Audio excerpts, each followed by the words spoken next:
إذا جاءك المنافقون قالوا نشهد إنك لرسول الله والله يعلم إنك لرسوله والله يشهد إن المنافقين لكاذبون اتخذوا أيمانهم جنة فصدوا عن سبيل الله إنهم ساء ما كانوا يعملون ذلك بأنهم آمنوا ثم كفروا فطبع على قلوبهم فهم لا يفقهون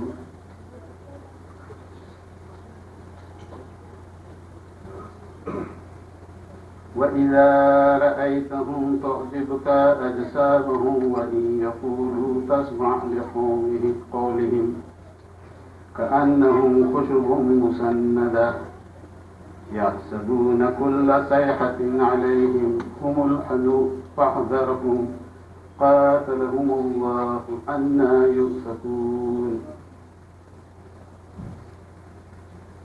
وإذا قيل لهم تعالوا يستغفر لكم رسول الله لووا رؤوسهم ورأيتهم يصدون وهم مستكبرون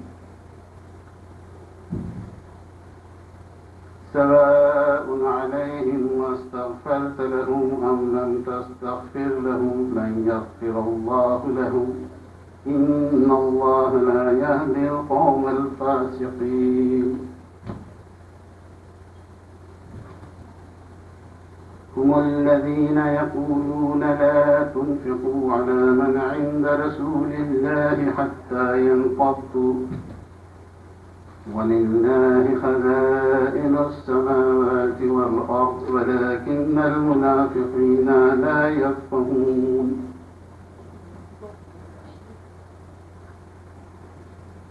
يقولون لئن رجعنا إلى المدينة ليخرجن الأعز منها الأذل ولله العزة ولرسوله وللمؤمنين ولكن المنافقين لا يعلمون يا أيها الذين آمنوا لا تلهكم أموالكم ولا أولادكم عن ذكر الله ومن يفعل ذلك فأولئك هم الخاسرون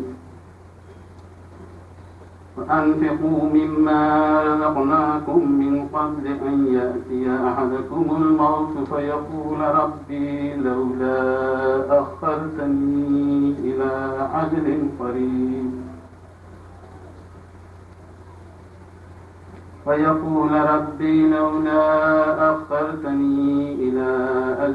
قريب فأصدق وأكن من الصالحين ولن يؤخر الله نفسا إذا جاء أجلها والله خبير بما تعملون صدق الله العلي العظيم. اللهم صل على محمد وآل محمد. Surah Al-Munafiqun has 11 verses. In the name of Allah, the Beneficent, the Merciful, when the hypocrites come to you, they say, we bear witness that you are most surely Allah's apostle. And Allah knows that you are most surely His apostle. And Allah bears witness that the hypocrites are surely liars. They make their oaths a shelter and thus turn away from Allah's way. Surely evil is that which they do. That is because they believe, then disbelieve. So a seal is set upon their hearts so that they do not understand.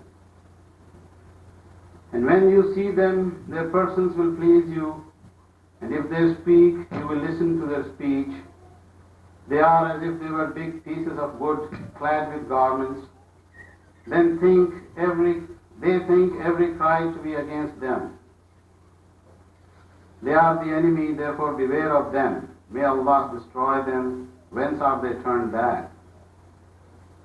And when it is said to them, come, the apostle of Allah will ask forgiveness for you, They turn back their heads, and you may see them turning away while they are big with pride.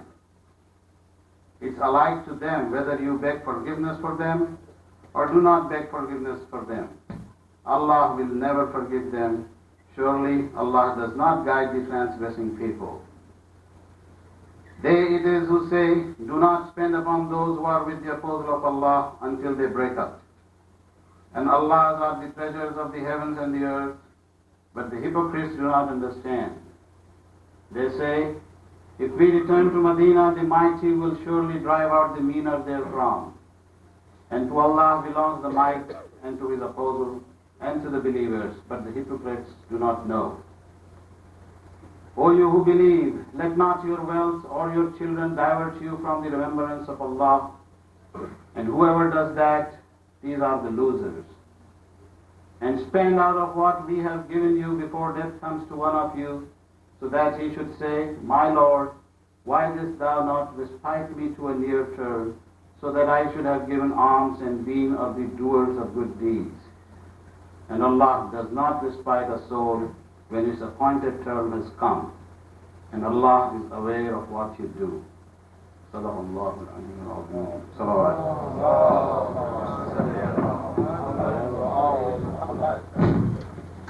بارے دیگر سے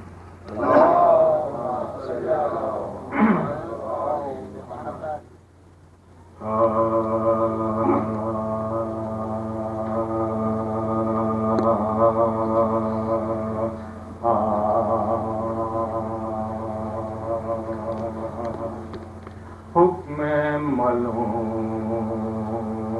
ہے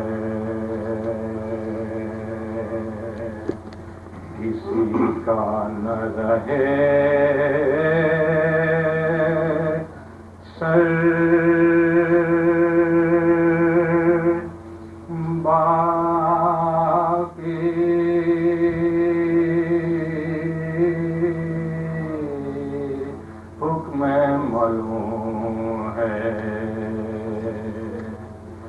کسی کا نہ رہے سر باقی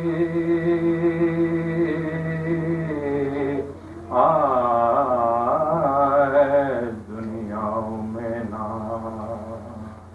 حیدر کا رہے در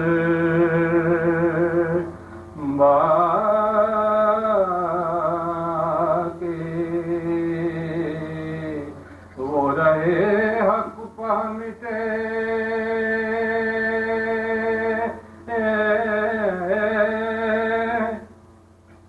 پر نہ مٹا در ان کا وہ رہے حق پہ مٹے پر نہ مٹا در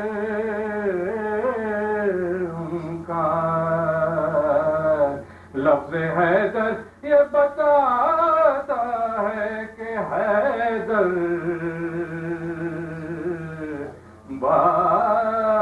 باقی حکم ملوم ہے سب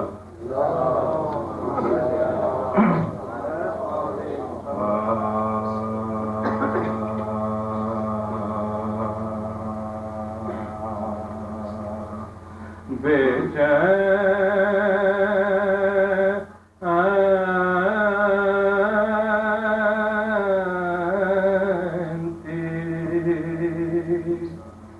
صبح جو فدا کے پدری سے بے چینی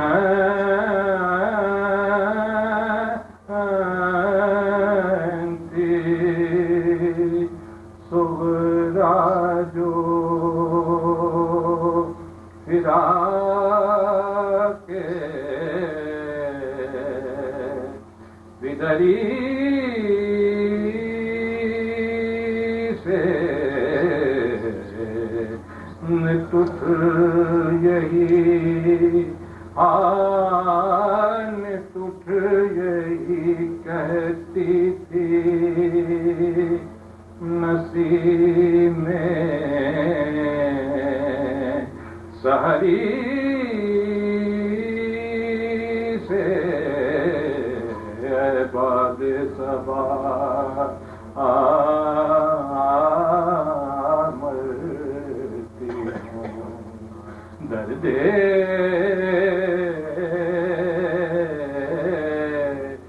جگری سے مل جائیں تو مل جائیں تو کہیو میرے بابا سفری سے نرگس کی طرح چشم سوئے گر نگراں ہے جلدا کے ہستی کا چمن اپنی خدا ہے بے چین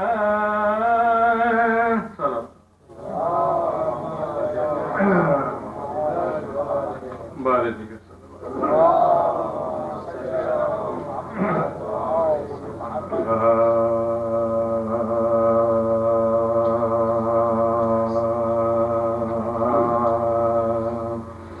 سنگ خارا ہے جو غم سے نہ ہو دل پانی سنگ خارا ہے جو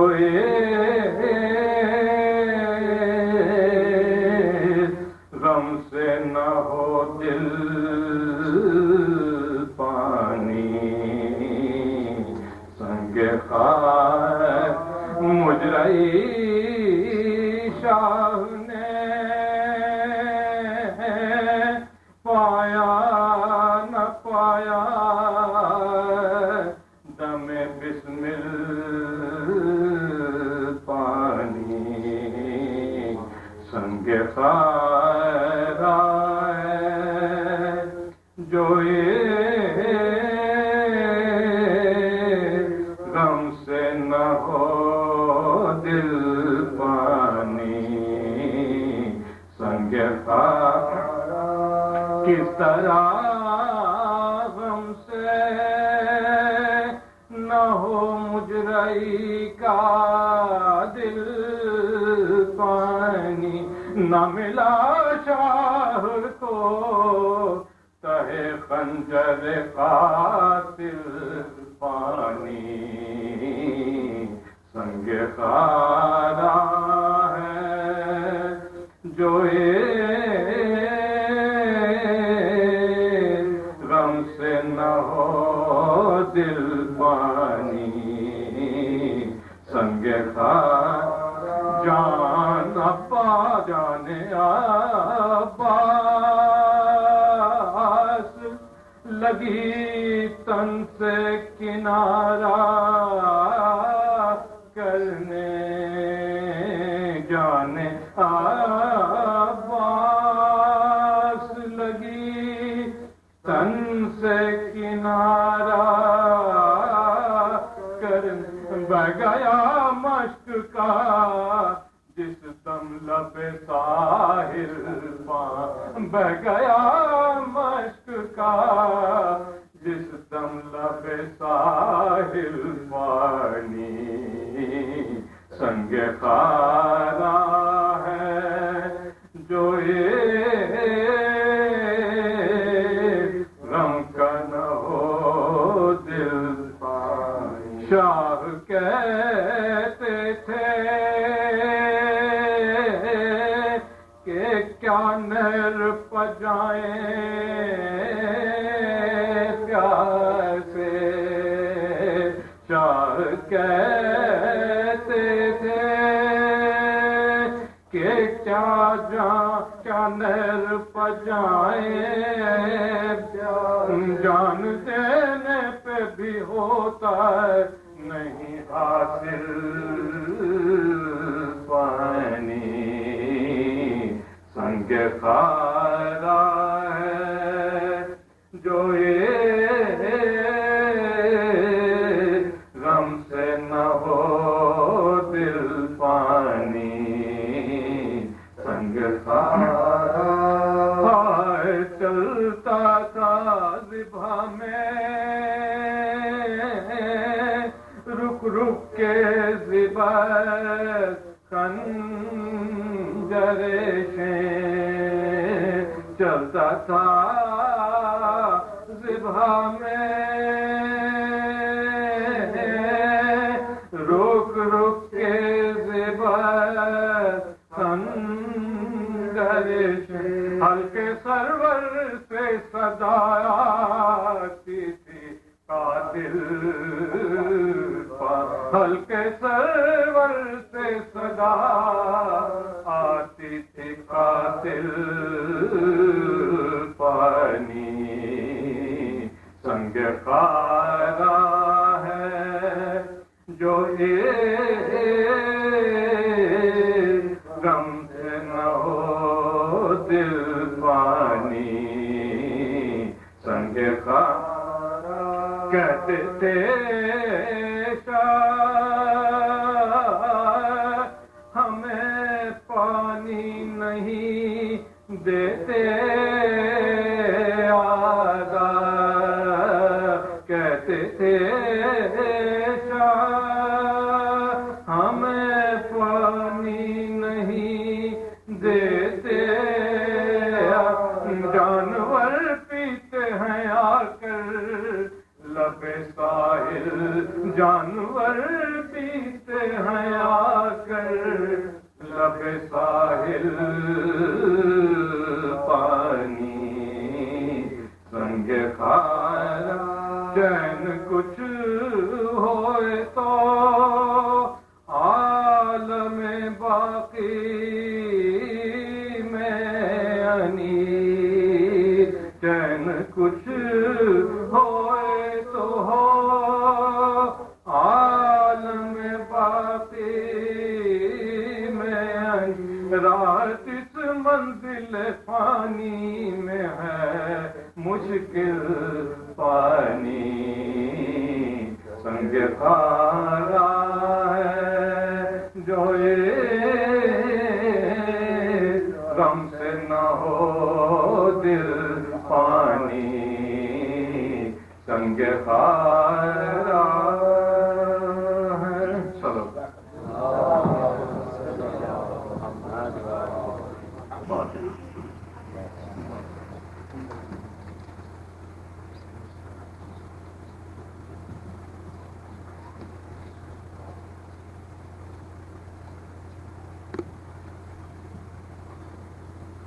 أعوذ بالله من الشيطان اللعين الرجيم بسم الله الرحمن الرحيم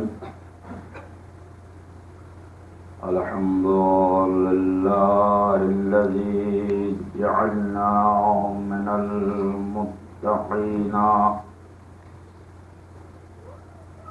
جعلنا من المتقين لآثار سيد المرسلين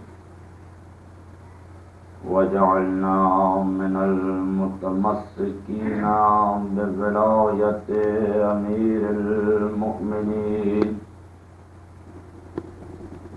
والصلاة والسلام على أشرف الأنبياء والمرسلين خير المبشرين والمنذرين المخاطب بطه ويا النبي المؤيد ورسول المسدد أبي القاسم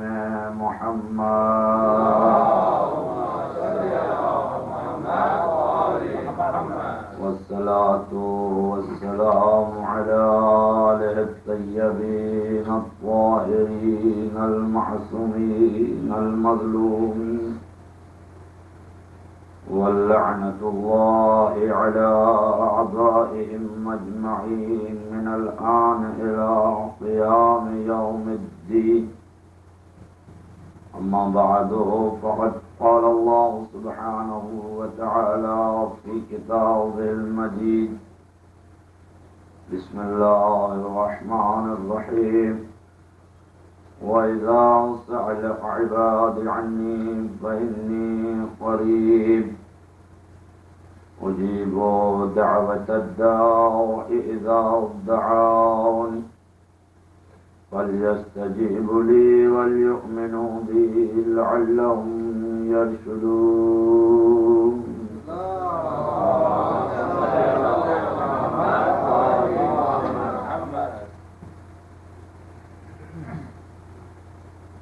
موضوع فضیلت دعا پر آج 7ویں مجلس آپ سماعت فرما رہے ہیں. اس کے بعد 3 گفتگویں اور ہیں. باوجود کہ برادران کی خواہش تھی کہ سنڈے تک کنٹینیو کرتا اسے، مگر کچھ مجبوریوں کے سبب سے مشکل ہو رہا ہے. گفتگو آپ کے سامنے واضح ہو چکی ہے کہ دعا کی اہمیت اور دعا کی فضیلت کیا ہے. یا یوں کہوں کہ جو دعا کی اہمیت ہے ہم نے اسے وہ اہمیت نہیں دی. دعا کوئی ٹریڈیشن نہیں ہے. دعا فقط اس لیے نہیں ہے کہ جب ہم مصیبت میں پھنسیں تو دعا مانگیں، یا کسی بہت بڑے کام کے ہی لیے دعا مانگی جائے، بلکہ دعا انسان پر کیسا ہی وقت ہو، انسان کو ہر وقت دعا، شکر اور حمد میں گزارنا ہے. یہ موضوع کا خلاصہ. مسلسل قرآن مجید پر گفتگو رہی. کہیں آواز آ رہی قال ادعونی استجب لکم، تم مجھ سے دعا مانگو میں تمہاری دعا کو قبول کروں گا. امن یجیب المضطر اذا دعاہ ویکشف السوء، جب تم اضطرار کی حالت میں دعا مانگتے ہو تو کون ہے جو تمہاری پکار سنتا ہے، کون ہے جو تمہاری دعاؤں کو قبول کرتا ہے. تو مسلسل کئی آیات آپ کے سامنے واضح ہوتی رہی. جو آیتیں دعا پر ہیں قرآن مجید میں، لازم بات ہے کہ ہر انسان کی زندگی میں بعض دعاؤں کی بہت زیادہ اہمیت ہے، اور ہمیں چاہیے کہ اپنی زندگی میں کچھ ایسی دعاؤں کو اپنا لیں جن کی فضیلت کے بارے میں خصوصاً بہت زیادہ تاکید. مثلا کم از کم روزانہ کی واجب نمازوں کے بعد جو دعائیں ہیں وہ ہمیں یاد ہونی چاہیے. ضروری نہیں ہے کہ عالم ہی دعا پڑھا ہے. ادھر نماز ظہر ختم ہوئی، کسی مومن نے بھی پیچھے سے دعائے ظہر شروع کر. ادھر نماز عصر ختم ہوئی، کسی مومن نے دعائے عصر پڑھی. مگر یہاں عالم یہ ہے کہ میں نے اتنے دنوں میں نہ دیکھا کسی کو کہ دعائے ظہر یا دعائے عصر پڑھی جائے. دعا ہر مومن کا فریضہ ہے. کم از کم یہ چھوٹی سی دعا کی کتاب آتی ہے جو روزمرہ کی دعائیں ہیں وہ انسان کو اگر یاد نہیں تو کم از کم وہ کتاب رکھ لے. ڈرائیونگ لائسنس اس طرح رکھتے ہیں، کریڈٹ کارڈ رکھتے ہیں، کوئی بڑی جگہ نہیں لے گی چھوٹی سی دعا کی کتاب. میں نے آپ کے سامنے کچھ دن پہلے ایک دعا بیان کی تھی قرآن مجید سے کہ سورہ بقرہ کی جیسے سرور کائنات نے فرمایا 6 آیتیں شروع کی اور بیچ میں آیت الکرسی اور اس کے بعد سورہ بقرہ کی آخری 3 دعائیں. 3 آیتیں پڑھنے والے شخص کے نزدیک کوئی مصیبت، آفت اور بلا نہیں آتی. ایک دعا آج بیان کر دیتا ہوں جس کی اہمیت بہت زیادہ ہے، جسے دعائے مقاتل بالسلمان کہتے ہیں. مقاتل جنان میں اگر آپ انڈیکس میں دیکھیں تو آپ کو یہ دعا ملے گی.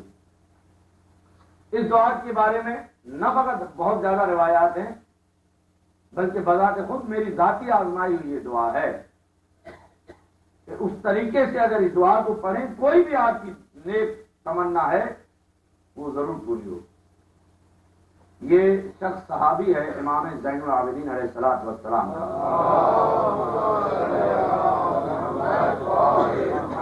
اور اس دعا کی روایت میں لکھتا ہے کہ اگر دعا پڑھنے والے کی دعا قبول نہ ہو تو راوی پہ نعوذ باللہ لعنت، یعنی اس صحابی پہ.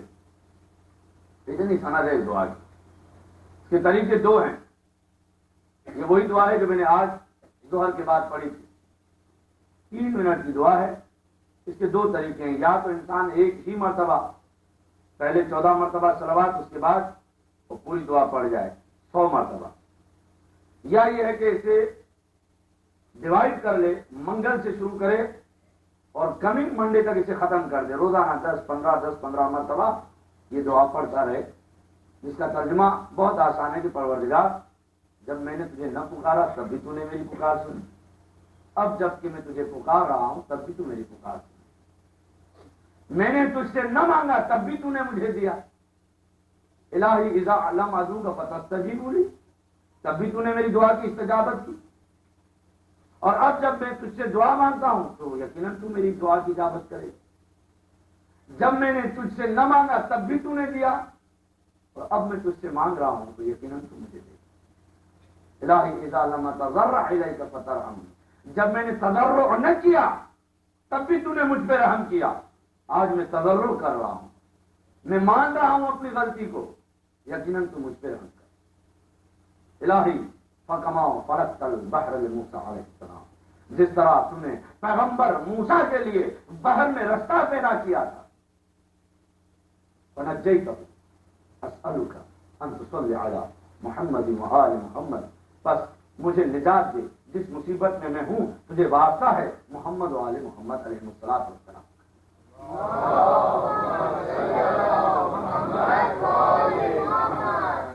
یعنی یہ دعا جو آپ دیکھیں گے مفاتیح الجنان میں، مقاتل بن سلمان کی دعا بہت زیادہ اہمیت ہے. تو کبھی بھی انسان، جیسا کہ کل میں نے عرض کیا تھا کہ نبی فرماتے ہیں کہ سب سے بڑا بخیل وہ ہے کہ مسلمان بھائی کے پاس سے گزرے اور سلام نہ کرے. سب سے بڑا ظالم وہ ہے جو میرا نام سنے ضرور نہ بھیجے. اور سب سے بڑا عاجز وہ ہے جو مصیبت میں پھنسے اور دعا نہ کرے.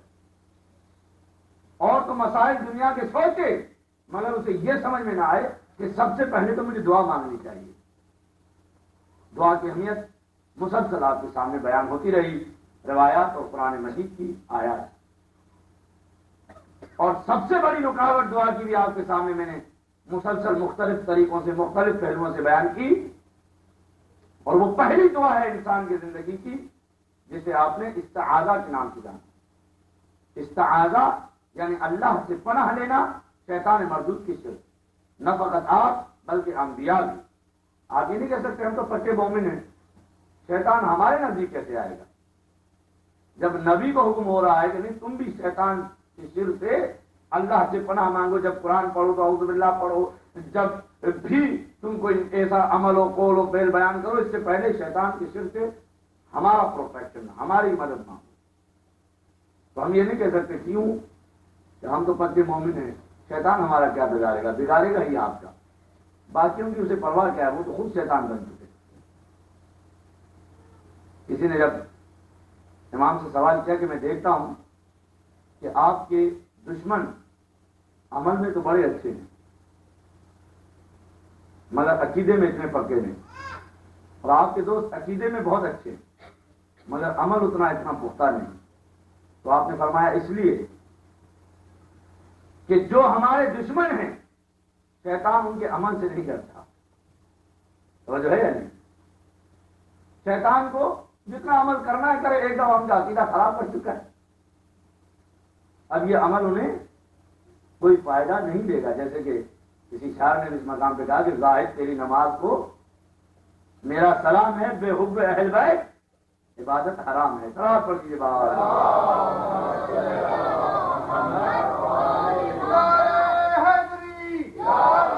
اور جو ہمارے دوست اب پتہ ہے اسے کہ ان کا عقیدہ تو خراب کر نہیں سکتا، تو یہی رہتا ہے کہ ان کے عمل میں ذرا کوتاہیاں پیدا کرتا ہے.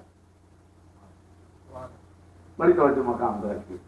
تو ہمیں یہ نہیں سوچنا چاہیے کہ شیطان ہمارا کچھ نہیں بگاڑ سکتا. آیت اللہ دستغیب نے اپنی کتاب استعاذہ میں بہت دلچسپ واقعہ لکھا ہے جسے آپ یاد رکھیں گے ساری زندگی. شیخ مرتضی انصاری بہت بڑے مجتہد گزرے اپنے زمانے کے. ان کے ایک طالب علم نے خواب میں شیطان کو دیکھا. تو مشکل کام نہیں ہے، لوگ تو سامنے دیکھتے ہیں، اگر خواب میں دیکھ لیا تو پریشان مت ہو جائیے. دیکھا کہ شیطان بیٹا رسیاں بنا رہا ہے اور مختلف قسم کی رسیاں اس کے سامنے ہیں. اس نے پوچھا کہ تم کون ہو؟ کہا پرانا دوست.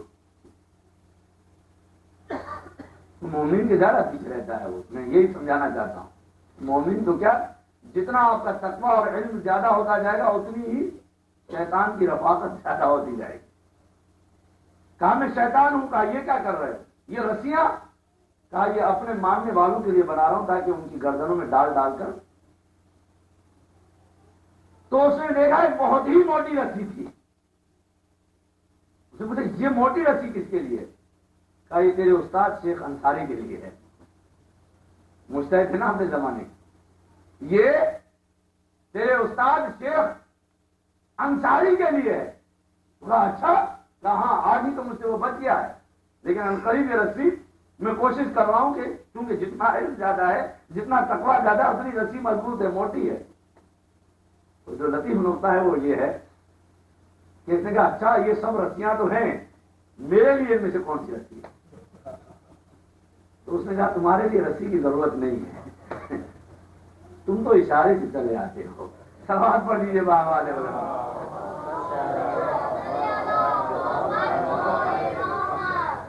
اسی لیے میں نے کیا تھا کہ یہ جو سروس سینٹر ہے جس میں ہم آتے ہیں اپنے آپ کو دیکھنے کے لیے کہ کتنے حافظ میں، تو سوچئے کہ ایسا تو نہیں کہ ہم اشارے والے ہوں. اسے اتنی بھی ضرورت نہ پڑے کہ کوئی کچا دھاگا کوئی رسی ہم پہ ڈال دے. نہیں، یہ تو بس کافی ہے. تو اب شیخ مرتضی انصاری سے پوچھا اس نے کہ رات کو میں نے ایسا خواب دیکھا. کہا ہاں کل میرے پاس کچھ کھانے کے لیے نہیں تھا، ایک قرآن مجید تھا مال امام کے، اس سے میں نے اسے چھپوایا تھا. میں نے سوچا اسے بازار میں دے کر اس سے جو ہدیہ ملے اس سے کچھ لے آؤں، مگر راستے میں مجھے خیال آیا کہ نہیں، مجھے خود میرے نفس نے ملامت کیا اور میں واپس آ گیا. عنقریب تھا کہ شیطان کی رسی آ جاتی، میں اس سے بچ گیا. تو صاحبان علم کے پاس آئے گا علم کے ذریعے، صاحبان تقویٰ کے پاس آئے گا تقویٰ کے روپ میں.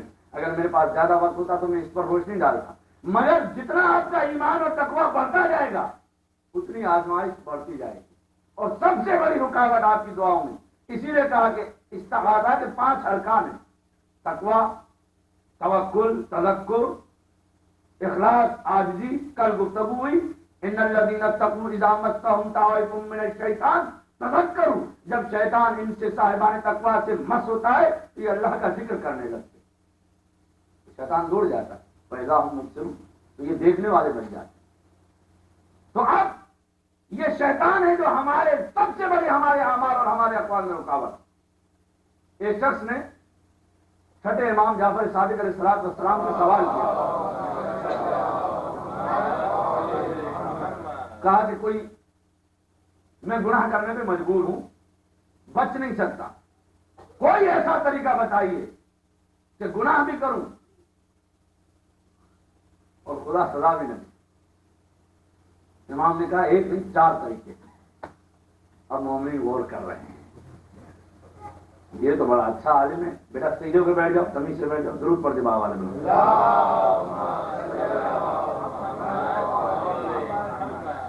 اب آپ سوچتے ہوں گے کہ یار یہ تو بڑے اچھے 4 طریقے مولانا بتا کے جا رہے ہیں.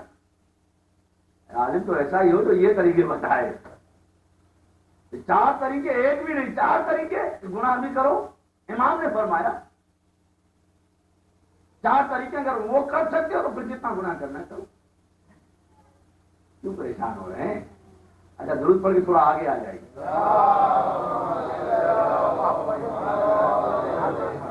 نزدیک آئیے. اگر 4 طریقے سننے ورنہ تو ایک بھی نہ سن سکیں گے. آ جائیے. درود پڑھتے ہوئے آ جائیے، میں چاروں طریقے سنا دیں گا۔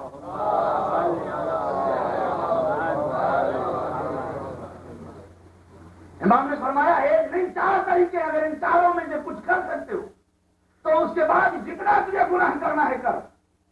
اس کا مولا فرمائیے کا پہلا تو یہ ہے کہ اللہ کا رزق کھانا چھوڑ دے، پھر جو گناہ تجھے کرنا ہے کر۔ ہے کوئی جو کہے کہ نہ میں اللہ کا رزق کھانا چھوڑ دوں گا؟ کہا یہ تو نہیں ہو سکتا فرزند رسول، کوئی رزق ایسا ہے ہی نہیں جو خدا کا نہ ہو، جو میرا عقیدہ ہے، لہذا ایسا ہو نہیں سکتا کہ اللہ کا رزق کھانا چھوڑ دوں۔ تو اور طریقہ کا دوسرا طریقہ یہ ہے کہ ایسی جگہ جا کے گناہ کر جہاں خدا نہ، تو جو ہے نہیں ہے، یہ بھی ممکن نہیں، کوئی ایسی جگہ ہے ہی نہیں کہ جہاں پر خدا نہ ہو۔ تیسرا طریقہ بتائیے، تیسرا یہ طریقہ ہے کہ جب ملک الموت آ جائے تو اسے واپس کرنا، اسے کہہ دو میں ابھی مارنا نہیں چاہتا، واپس چلے جاؤ، کہ اس پہ تو میں قادر ہی نہیں، نہ میں اس چیز پہ قادر ہوں کہ اللہ کا رزق چھوڑ دوں، نہ میں اس چیز پہ قادر ہوں کہ اللہ کی سلطنت سے نکل جاؤں، ایسی جگہ چلا جاؤں جہاں خدا نہ ہو، اور نہ ہی میں اس چیز پر قادر ہوں کہ ملک الموت کو واپس کر دوں۔ اسی لیے وہ لفظ استعمال کیا ہے کل نفس ذائقۃ الموت ثم الینا ترجعون، ہر نفس کو موت کا مزہ چکھنا ہے، پھر تم پلٹائے جاؤ گے۔ ویسے انشاءاللہ کتاب جب آپ کے پاس آ جائے گی تو یہ سارے لطیف نقطے آپ خود پڑھ لیں گے، مگر ایک نقطہ میں بھی کہتا ہوا چلتا ہوں، ترجمہ ہے معلوم کا نہیں مجہول کا ہے، تم پلٹائے جاؤ گے۔ خدا نے یہ کیوں نہیں کہا کہ تم پلٹ کے آؤ گے؟ سمجھ میں انسان اتنا شریف نہیں ہے تو خود کہے کہ پروردگار اب میں نے اپنی زندگی گزار دی، اب میں آ گیا ہوں، لہذا ترجعون نہیں کہا ترجعون، تم پلٹائے جاؤ گے۔ تم آنا چاہو یا آنا نہ چاہو، تم پسند کرو یا پسند نہ کرو، وہ تمہیں بلائے گا، ملک الموت آئے گا اور تم اسے واپس نہیں کر سکتے، اسے تمہارے پرمیشن کی ضرورت نہیں ہے، اپوائنٹمنٹ کی ضرورت نہیں ہے کہ میں فلاں فرد آ رہا ہوں، چاہے سارے دروازے کھڑکیاں بند کر دو، وہ آ جائے گا بغیر اجازت کے آئے گا، کیونکہ اللہ نے کہا ہے ترجعون، تم پلٹائے جاؤ گے۔ جس طرح بھیجے جانے پر تم قادر نہ تھے، اس طرح واپس بھی وہ تم کو بلائے۔ فرزند رسول میں اس پہ بھی قادر نہیں ہوں کہ ملک الموت کو واپس کروں گا، پھر آخری طریقہ ہے ہو گیا کہ جب قیامت کے دن جہنم کے کنارے پہنچو اور فرشتے تمہیں جہنم میں داخل کریں تو اس وقت جہنم میں جانے سے انکار کر دینا۔ ہے کوئی نہیں اس پہ بھی قادر نہیں، تو کہا پھر نہ تم اس پہ قادر ہو، بلا یمکن الفرار من حکومتی کا، کہ اللہ کی حکومت سے فرار کر جاؤ، نہ اس پہ قادر ہو کہ اس کے رزق کو چھوڑ دو، نہ اس پہ قادر ہو کہ ملک الموت کو واپس بھیج دو، نہ اس پہ قادر ہو کہ جہنم میں جانے سے انکار کرو، تو پھر گناہ کرنا چھوڑ دو، اس کے سوا کوئی چارہ نہیں ہے۔ صلوات علی محمد و آل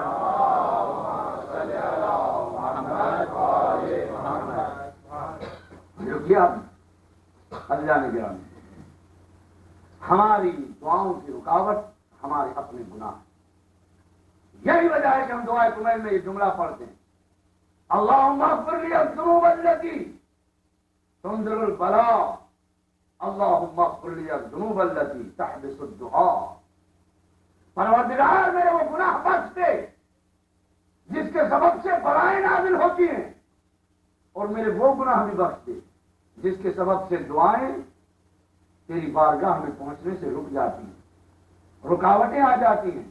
تو معلوم ہوا کہ دعاؤں کا قصور نہیں ہے، سننے والے کا قصور نہیں ہے، ہمارا ہے، ہمارے اپنے گناہ ایسے ہیں جو رکاوٹ ہیں عبد اور معبود کے درمیان۔ صلوات علی محمد و آل محمد۔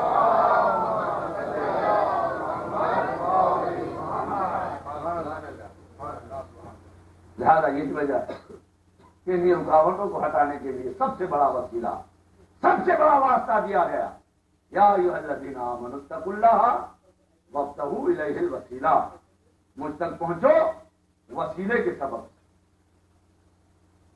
سب سے بڑا دعا کا وسیلہ ہے پیغمبر اور اس کی آل کا واسطہ، اسی لیے کہا کہ درود پڑھو پہلے بھی. اس دن شعر عرض کیا تھا, بھیجا کرو درود محمد کی آل پر, اپنی دعا سے پہلے اپنی دعا کے بعد. اختر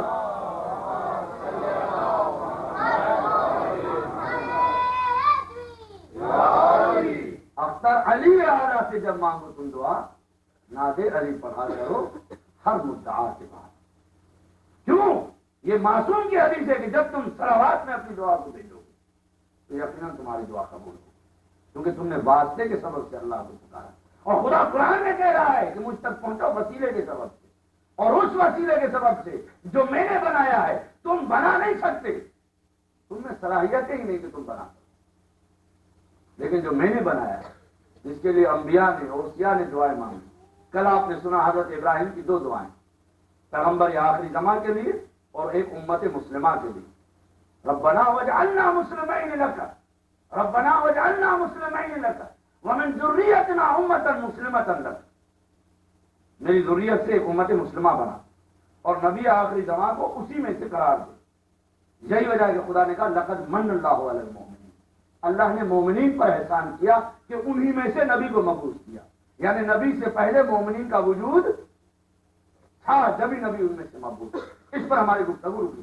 آج تیسری دعا حضرت ابراہیم کی بیان کرنا چاہتا ہوں کہ جب اللہ نے اپنے خلیل کو بڑے بڑے مقامات دیے, ایک مقام وہ بھی ہے کہ جس عقیدے کو ہم بعد از نبوت تھانے ہوئے ہیں. ابراہیم انی جاعلک للناس امام, میں نے تجھے زمانے کا انسانوں کا امام بنایا. یہ بہت بڑا رینک تھا جو ابراہیم کو ملا. تو فوراً دعا مانگی, قال ومن ذریتی, پروردگار یہ جو تو نے مجھے مقام دیا ہے میری ذریت سے بھی بعض کو امام بنا. میں کہوں ابراہیم تجھے دعا مانگنے کی کیا ضرورت ہے؟ تو اللہ کا خلیل ہے, اپنے بعد جسے چاہے امام بنا دے. جا گئے یا نہیں جا گئے؟ اس میں دعا مانگنے کی کیا ضرورت ہے؟ کہا نہیں, نبی کو یہ اختیار نہیں ہے کہ اپنے بعد کسی کو امام بنا سکے. یہ تو خدا کی مرضی سے ہوگا اور نفس سے ہوگا. لہذا دعا مانگ سکتا ہے نبی, زیادہ زیادہ یہ کر سکتا ہے. انی جاعلک للناس امامہ جب کہا, دعا مانگی قال ومن ذریتی, تو خدا نے کہا ابراہیم میں نے تیری ہر دعا قبول کی. لا ینال عہد الظالمین, تیری دعا قبول ہے مگر اس شرط کے ساتھ کہ کسی ظالم کو امام نہیں بناؤں گا. درود پڑھ دیجیے بآواز میں. بچے کو ذرا پیچھے بیٹھا چلے جاؤ, اس بچے کو سن کر ماشاء اللہ سے یہ کافی ایکٹیو ہے. صلوات پڑھ دیجیے بآواز میں.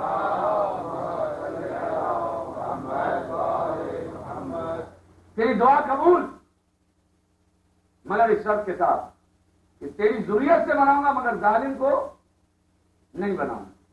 معلوم ہوا کہ ابراہیم کی ذریت میں بھی کچھ ظالم پیدا ہو گئے. جب ہی کہا کہ تیری دعا اس شرط کے ساتھ قبول ہے تو ظالم کو نہیں بناؤں گا. ذرا سوچ کے بتائیے کہ دنیا میں سب سے بڑا ظالم کون ہے؟ یہی نا کہ جس نے اپنے نفس پہ ظلم کیا وہ سب سے بڑا ظالم.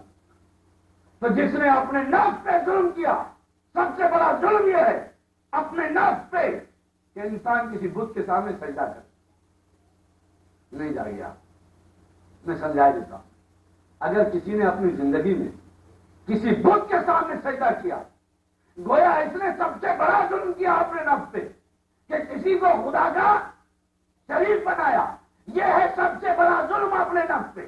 تو جس نے زندگی میں کسی بت کے سامنے سجدہ کیا وہ کلمہ پڑھنے کے بعد مسلمان تو ہو سکتا ہے مگر قرآن کی اس آیت کے مطابق زمانے کا امام نہیں ہو سکتا. صلوات پڑھ دو بآواز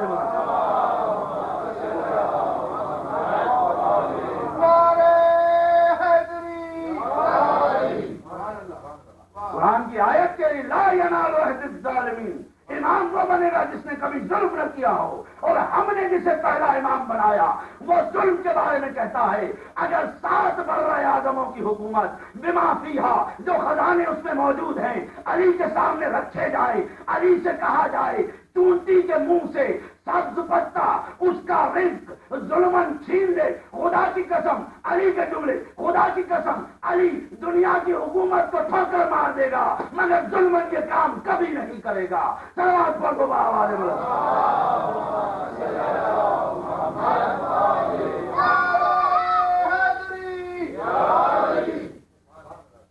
کیوں؟ اس لیے کہ ہم تو صرف ایک خلافت کی بات کر رہے ہیں اور علی کہہ رہا ہے پوری دنیا پوری کائنات ایک طرف علی ظلم نہیں کرے گا۔ تو ہم نے جسے وسیلہ بنایا ہے، ہم نے جس کے دامن کو تھاما ہے، کسی کا حق غصب کرنا تو دور کی بات، وہ تو چونٹی کے منہ سے اس کا رزق ایک معمولی پتا چھیننے کو تیار نہیں۔ یہی وجہ ہے کہ ہم نے کہا کہ دنیا کو اختیار نہیں کہ وہ الیکشن اور سلیکشن سے وسیلہ بنائے، دنیا کو اختیار نہیں کہ وہ نبی کے بعد وارث بنائے۔ میں نے کل ایک جملہ کہا تھا پیرس میں وارث کے موضوع پہ، اور وہ یہ تھا کہ اللہ نے انسان پر اتنا اعتماد بھی نہ کیا کہ جب وہ مرے تو اپنے مال کا کسی کو وارث بنا سکے۔ مال بھی ہمارا، کمایا بھی ہم نے، مگر ہمیں اتنا اختیار نہیں کہ ہم کسی کو اپنا وارث بنا جائیں۔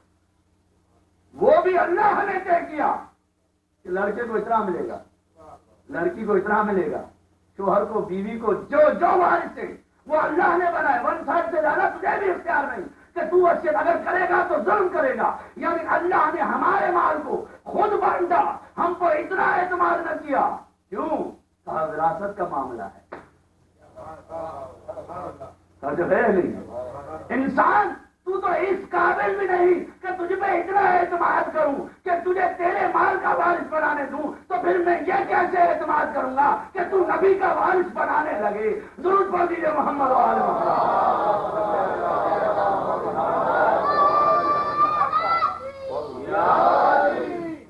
بات کر رہا ہے نبی کی وارث کی۔ پہلے ذرا یہ فرقہ مسئلہ تو سن کہ تجھے اتنا بھی اختیار نہیں دیا کہ کیونکہ تو قابل اعتماد نہیں۔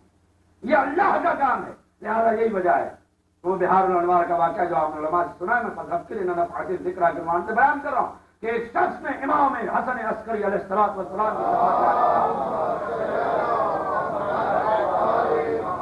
کہ کیوں الیکشن اور سلیکشن سے امام نہیں بن سکتا؟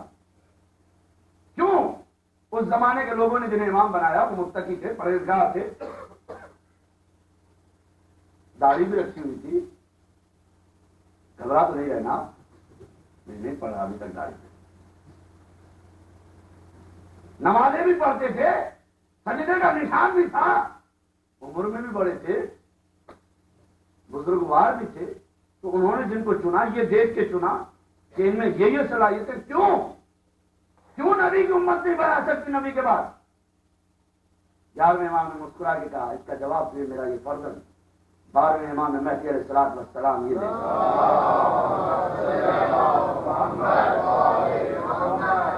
کم سنی کا عالم، اور امام نے جواب دیا ہے۔ امام نے اسے کہا کہ اچھا یہ بتا کہ تم نے حضرت موسیٰ کا قصہ تو سنا ہے؟ ہاں، کہ جب حضرت موسیٰ سے اس کی قوم نے کہا کہ ہم بھی خدا کی آواز سنیں گے، تو آگے کہا پروردگار میری قوم یہ چاہتی ہے، بڑی توجہ، کہ تیری آواز سنیں۔ کہا جاؤ اپنی قوم میں سے نیک اور صالحین بندوں کو چن کے آؤ۔ واختار موسیٰ لقومہ 70 رجلا، حضرت موسیٰ نے اپنی قوم میں سے 70 مرد چنے۔ کتنی قوم تھی؟ 70,000۔ تو ایک میں سے کتنا آدمی چنا؟ 1000 میں سے ایک۔ 70,000 میں سے 70 آدمی چنے۔ واختار موسیٰ لقومہ 70 رجلا، اور جب انہیں لے کر پہاڑ پہ پہنچے، جاگ رہے نا آپ حضرات، بڑی توجہ، میں دیکھ رہا ہوں کوئی سو تو نہیں رہا، بہت اہم نقطہ عرض کر رہا ہوں آپ کے عقیدے۔ جب سب نے خدا کی آواز سنی، سب نے پھر کے کہا اے موسیٰ ہم تو خدا کو دیکھیں گے۔ دیکھنے کی بات آج کی نہیں پرانی ہے، تو اللہ نے بھی کیسے نفی کی ہے؟ لن ترانی یا موسیٰ، ہرگز ہرگز نفی ابدی کی ہے، ہرگز ہرگز نہ اس دنیا میں نہ اس دنیا میں یہ مجھے نہیں دیکھ سکتے. نہیں، یہ جو حضرت موسیٰ چن کے آئے تھے نیک اور صالحین، یہ سب کے سب بے ایمان. یہ جو حضرت موسیٰ جاگ رہے یا نہیں جاگ رہے، یہ جو حضرت موسیٰ چن کے آئے یہ سب کے سب بے ایمان ہو گئے. کہنے لگے جب تک اللہ کو نہ دیکھیں گے تجھے نہ مانیں گے. تو ذرا توجہ کریں. پھر اس کے بعد واقعہ آپ کے سامنے ہے کہ کس طرح یہ نور کی ایک معمولی جگت جو تو خدا کی بھی نہیں تھی، سب کے سب مر گئے. موسیٰ نے کہا پروردگار نے زندہ کر ورنہ میری قوم مجھ سے سوال کرے گی. خدا نے زندہ کیا. مگر اب امام کہتے ہیں کیا تم نے یہ واقعہ سنا؟ اس نے کہا ہاں میں نے سنا. کہا ذرا غور کر، جب اللہ کے معصوم پیغمبر کو یہ پتہ نہ چلا کہ ان کے دل میں کیا ہے. ظاہر نیک تھے، متقی تھے، داڑیاں رکھی ہوئی تھی، نمازیں پڑھ رہے تھے، مگر اندر میں منافق نکلے، بے ایمان نکلے. جب نبی کو پتہ نہ چلا ان کے دل میں کیا ہے تو پھر مہاجر اور انصار کو یہ حق کس نے دیا ہے کہ وہ نبی کا وارث بنائے، یہ کہہ کر کہ یہ متقی ہے، پرہیزگار ہے. صلوات اللہ محمد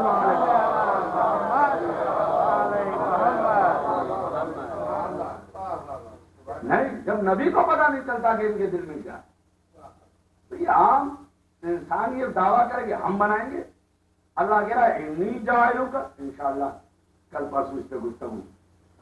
تو اب جنہیں ہم نے وسیلہ بنایا ہے وہ اللہ کے بنائے ہوئے ہیں، دنیا کے نہیں. لہذا یہی وجہ ہے جب آپ نے رانگ ایگزٹ لیا تو انہوں نے آپ کی رہنمائی کی. کل گفتگو یہی پہنچی تھی نا کہ گاڑی آپ کے ہاتھوں میں ہے، اللہ نے بنا کے دے دیا، چلانا آپ کا کام ہے. صراط مستقیم آپ کو بتا چکا ہے، انا ہدیناہ السبیل. سروس سینٹر کا انتظام بھی ہے. اگر آپ نہ آئیں تو یہ آپ کا قصور ہے. تو بعد میں نہ کہیے گا کہ ایکسیڈنٹ ہو گیا میں نے بریک چیک نہیں کیے. آؤ اور آ کے اپنے آپ کو ناپو اور توڑو. اور گفتگو یہاں تک پہنچی تھی کہ جب انسان صراط پہ چڑھے تو بہتر ہے کہ اپنے ساتھ اس کی ہدایت کی وہ کتاب جسے نقشوں کی کتاب کہتے ہیں، اے ٹو زی کہتے ہیں، وہ رکھ لے. اور قرآن مجید انسان کی رہنما وہ کتاب ہے کہ جو انسان کی ہدایت و رہنمائی. اور یہ جتنے بھی رولز اینڈ ریگولیشن ہیں وہ ہمارے ہی فائدے کے لیے ہیں. اگر اسٹاپ سائن ہے تو قرآن نے، شریعت نے اسے حرام قرار دیا. اور واجب ہے، نیسیسٹی ہے کہ یہاں انسان رک جائے. حد لکم حدود. مولا نے کہا اس حد کو کراس نہ کرو. تمہیں بھی نقصان ہو سکتا ہے دوسروں کو. مکروہ کے لیے فرمایا it is better to stop. اگر سب ہے اور اجازت ہے تو حلال و محمد حلال. گفتگو یہاں رکی تھی کہ ہم جا رہے تھے اور گاڑی خراب ہو گئی. ہم سفر میں کہا سب ممبر ہیں یا نہیں ہے ادھر؟ کوئی ممبر رہ تو نہیں گیا؟ ہاں کچھ آج ممبر رہ گئے. چلیے آج آپ ان کو بتا دیجیے گا کہ ٹول فری کیا تھا. درود پڑھ دیجیے بابا.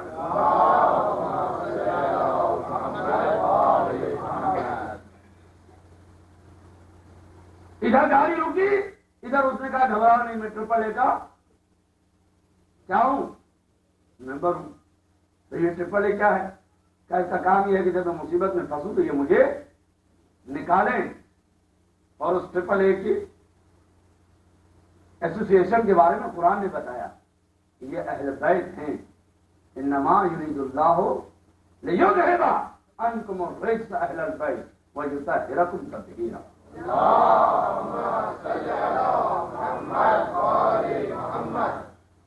جب اس نے فون کیا تھا اور کل آپ نے سنا تھا ادھر سے مدد کرنے سے انکار کیا گیا. کیوں؟ ڈیوز پے نہیں کیے تھے نا.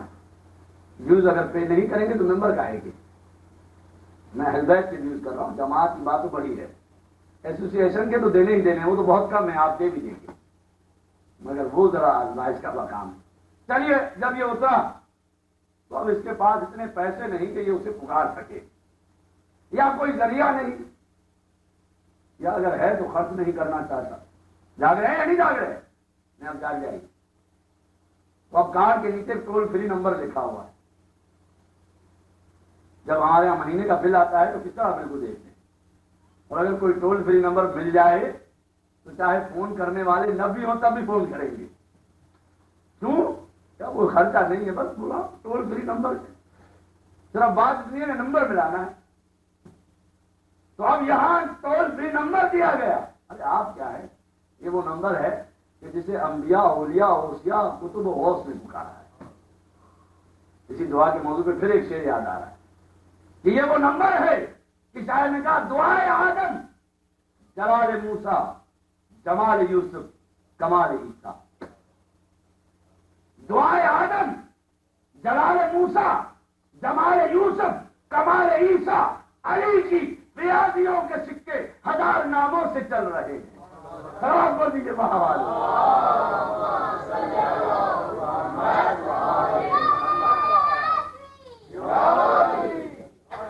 یہ ہے وہ نمبر کہ جب بھی مشکل پڑی کام آئے علی.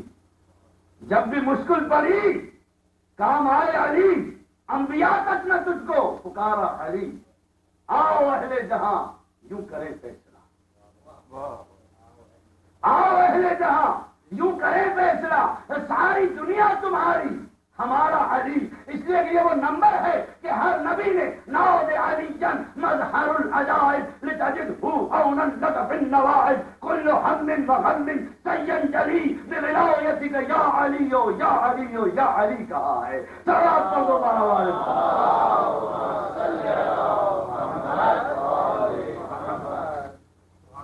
یہ ہے وہ نمبر کہ ہر نبی ہر غوث ہر کتب نے اسے پکارا ہے. مشکل میں پکارو تو صحیح. تم کیا ہو؟ انبیاء اولیاء اوصیاء نے پکارا ہے. گاڑی چلی ابھی روک نہیں رہا ہوں تو چل رہی ہے. چلیے گفتگو کو کیونکہ مجھے اگلی 3 گفتگو میں بہت زیادہ گفتگو کرنی ہے بہت ہی محدود کیے دیتا ہوں. ایزان گرامی اس وسیلے کا سبب ہے کہ ہمارے اندر وہ طاقت وہ پاور ہے کہ جس سے دنیا ڈرتی. باقی گفتگو کر اس جملے کو سمجھ لیجیے. کیوں؟ وہ کیا طاقت ہے؟ اس طاقت کو کیا کہتے ہیں؟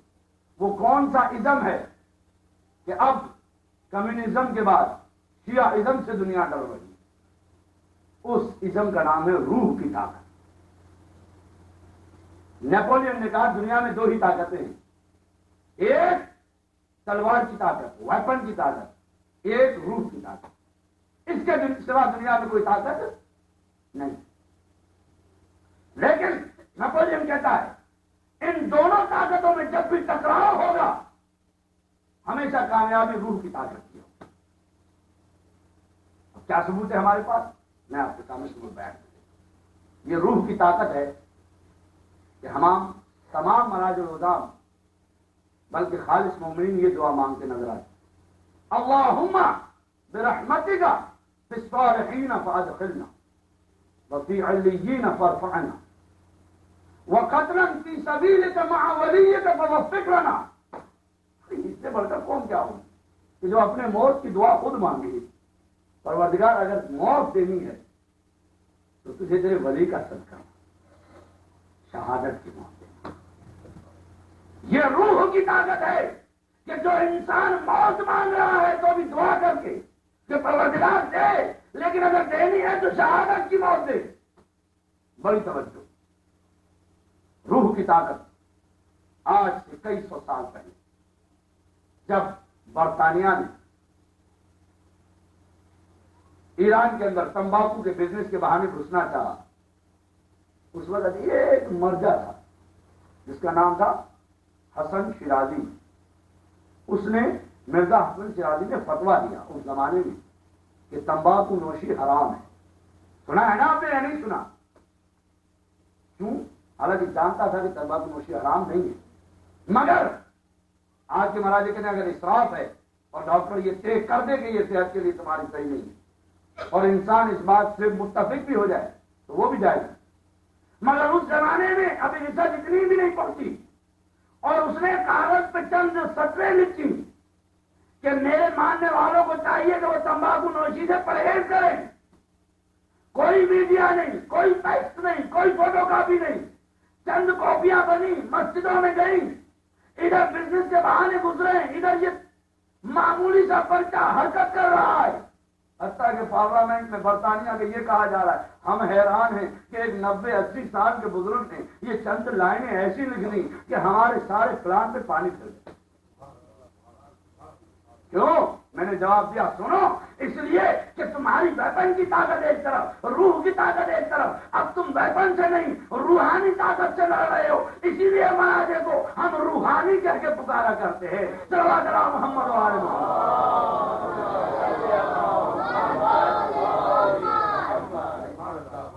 یہ ہے وہ روح کی طاقت کہ جب انسان صحیح معنوں میں وسیلے کو سمجھ جائے، صحیح معنوں میں رہنما اور رہبر کو تھام لے تو اس کے اندر یہ طاقت آتی کہ موت کی دعا مانگے گا بھی تو شہادت کی دعا مانگے۔ حضرت اس زمانے کے آیت اللہ مدرسی کا واقعہ بھی سن لیجیے۔ تھرڈ پارلیمنٹ جب رشیا نے ایران کو دھمکی دی کہ ہم اپنی فوجی بارڈر پہ لے کے آ رہے ہیں، یہ مطالبات ہمارے مان جاؤ ورنہ ان قریب ہے کہ ہم ایران میں آ جائیں۔ پارلیمنٹ ڈر گئی، شاہ کا زمانہ تھا، اور انہوں نے ایک بل پاس کرنا چاہا۔ اس وقت اس پارلیمنٹ میں ایک 90 سال کا بوڑھا عصا کو تھامے ہوئے اندر آیا اور اس نے چاروں طرف دیکھا اور دیکھ کے کہا کہ اے اہل بیت کے ماننے والوں، تمہیں کیا ہو گیا ہے؟ تم اتنی سی طاقت سے ڈر گئے؟ ارے ذرا غور تو کرو، تمہارے پاس روحانی طاقت ہے اور تم دنیاوی طاقت سے ڈرتے ہو۔ اگر موت آنی ہے تو عزت کی موت لو، ذلت کی نہیں۔ پارلیمنٹ کی آنکھیں کھلی، آیت اللہ مدرسی کی بات مانی گئی، رشیا کو جواب میں خط بھیجا گیا کہ ہم تیار ہیں اپنی موت کے لیے، خود دستخط نہیں کریں گے، اگر تم نے حملہ کرنا ہے کرو۔ تو اب رشیا میں اس زمانے کا پرائم منسٹر یا پریزیڈنٹ یہ بیان دے رہا ہے، جو کتب میں آج بھی موجود ہے میرے پاس، کہ میں حیران ہوں کہ ایک 90 سال کے بوڑھے نے پارلیمنٹ کو کیا کہہ دیا۔ یہ اس کے الفاظ ہیں، میں حیران ہوں کہ 80-90 سال کے بوڑھے نے پارلیمنٹ کو کیا کہہ دیا۔ ہم نے جواب دیا، ارے ذرا غور کر، یہ ویپن کی طاقت نہیں ہے، یہ روح کی طاقت ہے۔ صلوات علی محمد و آل محمد۔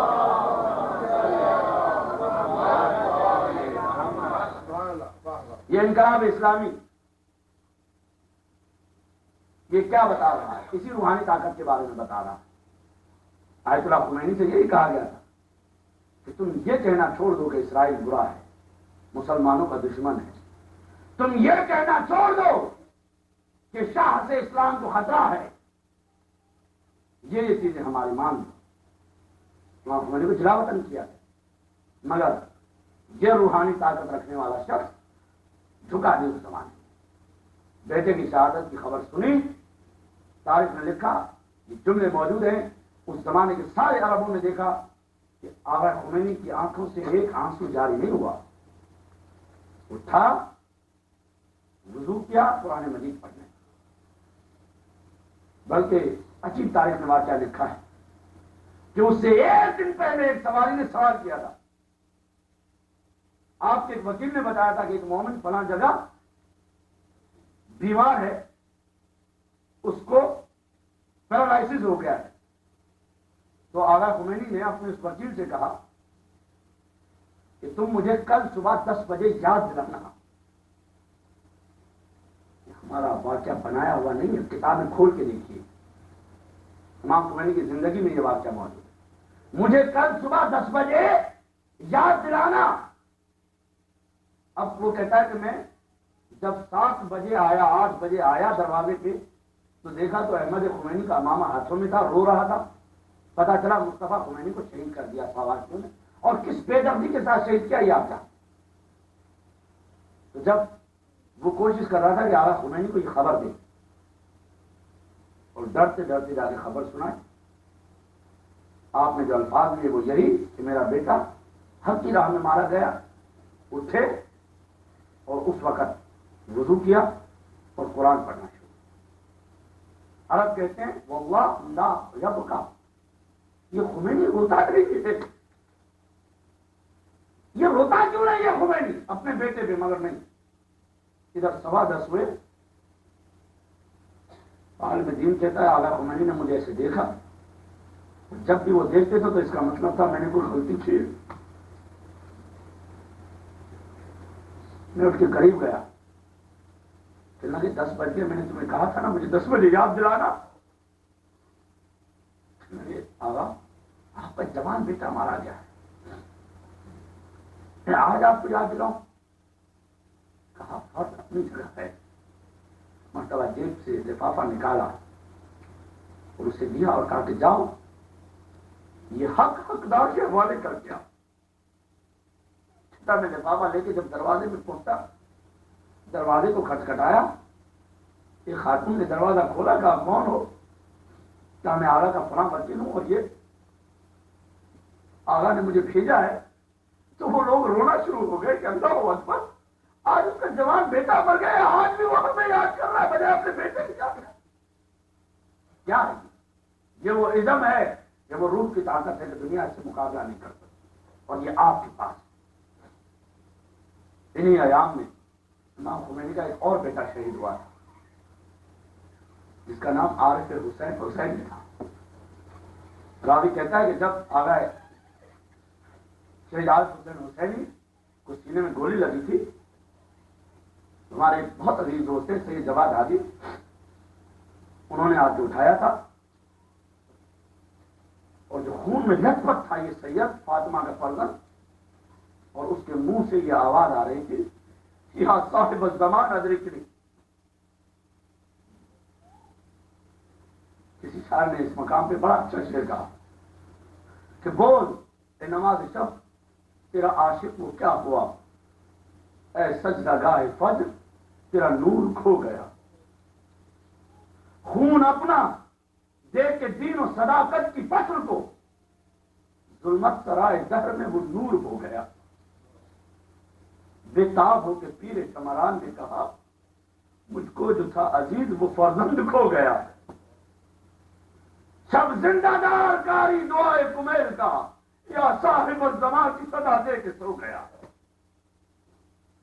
کتنے حسینیوں کو شہید کرے گی دنیا، جانتی ہے ان کے پاس جو عزم ہے اس عزم کا مقابلہ نہیں۔ ایک واقعہ اور سنیں تاکہ اس روحانی طاقت میں اضافہ ہو۔ آیت اللہ تعالیٰ خانی اس ساواتیوں نے اس سید کو، اس مجتہد کو باندھا۔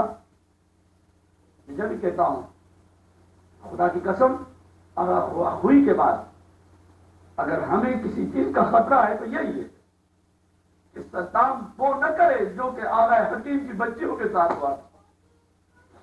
خدا نہ کرے کہ ہمیں آپ کو اس ممبر سے یہ بتانا پڑے جب آغا ہوئی کی اولاد کے ساتھ بھی ہو رہا ہے۔ صدام سے بعید نہیں ہے، وہ بہت بڑا ظالم ہے، آپ جانتے ہیں۔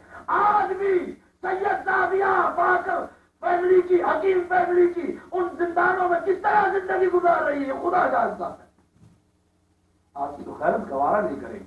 تو سنو، آیت اللہ تعالیٰ خانی کو جب ساواتیوں نے باندھا اور باندھنے کے بعد تاریخ اس کی بچیوں کو اس کے سامنے بے حرمتی کرنا چاہتے تھے، صرف آیت اللہ تعالیٰ خانی کو کرسی پہ باندھ کے کہتے تھے تو یہ مان جا کہ روحانی طاقت کی کوئی اہمیت نہیں، اسلام دین سیاست سے جدا ہے، ہم جو کہتے ہیں ہماری بات مان لے۔ وہ روتا تھا اور کہتا تھا مجھے اتنی اجازت دے دو کہ میں اپنی بیٹیوں کا نکاح اب تو تم سے کر لوں، میرے سامنے ان کی بے حرمتی نہ کرو۔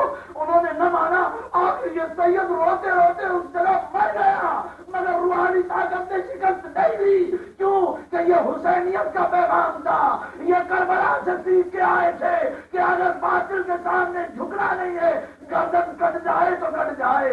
اور یہی دعائیں تھی کہ جو نبی کے لیے تھی، مگر نبی اور علی نے ایک دعا اور مانگی تھی۔ آپ جانتے ہیں اس دعا کا اثر تھا عباس